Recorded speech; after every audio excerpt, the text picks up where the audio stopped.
So நீங்கள் எப்போ NRI ஆவீங்க அப்படின்னு சொல்லி கேட்டிங்கனாக்கா, இந்தியாவில் வந்து ஒரு 182 டேஸ்க்கு கீழே கம்மியாக இருந்தீங்கன்னாக்கா, இப்போ ஃபார் எக்ஸாம்பிள் ஏப்ரல் 1 2024 எடுத்துக்கோங்க.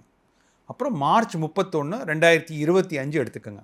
இந்த பர்டிகுலர் டியூரேஷனில் நீங்கள் இந்தியாவில் வந்து லெஸ் தேன் 182 டேஸ் கீழே இருந்தீங்க அப்படின்னு சொல்லி சொன்னீங்கன்னா, automatically you are becoming an NRI. ஏன்னா நீங்கள் இந்தியாவில் பாதிக்கு மேலே நீங்கள் கிடையாது அப்படிங்கிறனால நீங்கள் என்ஆர்ஐ ஆகிடுவோம். இது எப்படி அந்த டேட்டை எக்ஸாக்டாக கால்குலேட் பண்ணணும் அப்படின்னு பார்த்தீங்கன்னா, பாஸ்போர்ட்டில் வந்து உங்களுக்கு அரைவல் ஸ்டாம்ப்னு இருக்கும், டிபார்ச்சர் ஸ்டாம்ப்னு ஒன்று இருக்கும்.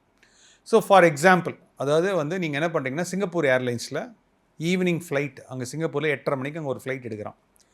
அந்த ஃப்ளைட் வந்து இந்தியாவில் வந்து இறங்கும் போது டைம் வந்து கிட்டத்தட்ட ஒரு 10 o'clock வந்து இங்கே இறங்குது. இந்தியா டைமில் 10 o'clock இறங்குது. இறங்கும் போது உங்களுக்கு பாஸ்போர்ட் ஆஃபீஸர் வந்து ஒரு 10:30க்கு வந்து ஸ்டாம்ப் போட்டு கொடுக்குறாரு. இன்றைக்கி டேட் போட்டு கொடுக்குறாருன்னா, நீங்கள் வந்து சொல்லக்கூடாது. அதாவது நான் வந்து சார் இன்னும் 1 ஹவரில் வந்து அடுத்த டேட் போகுது, ஏன் சார் நீங்கள் அடுத்த நாள் போட்டுத்தாங்கன்னா அடுத்த நாள் போட்டு தர மாட்டாங்க. ஸோ நீங்கள் 11 o'clockக்கு தான் நீங்கள் வந்து காமிக்கிறீங்க அப்படின்னா, that particular day will also be included that you are in India.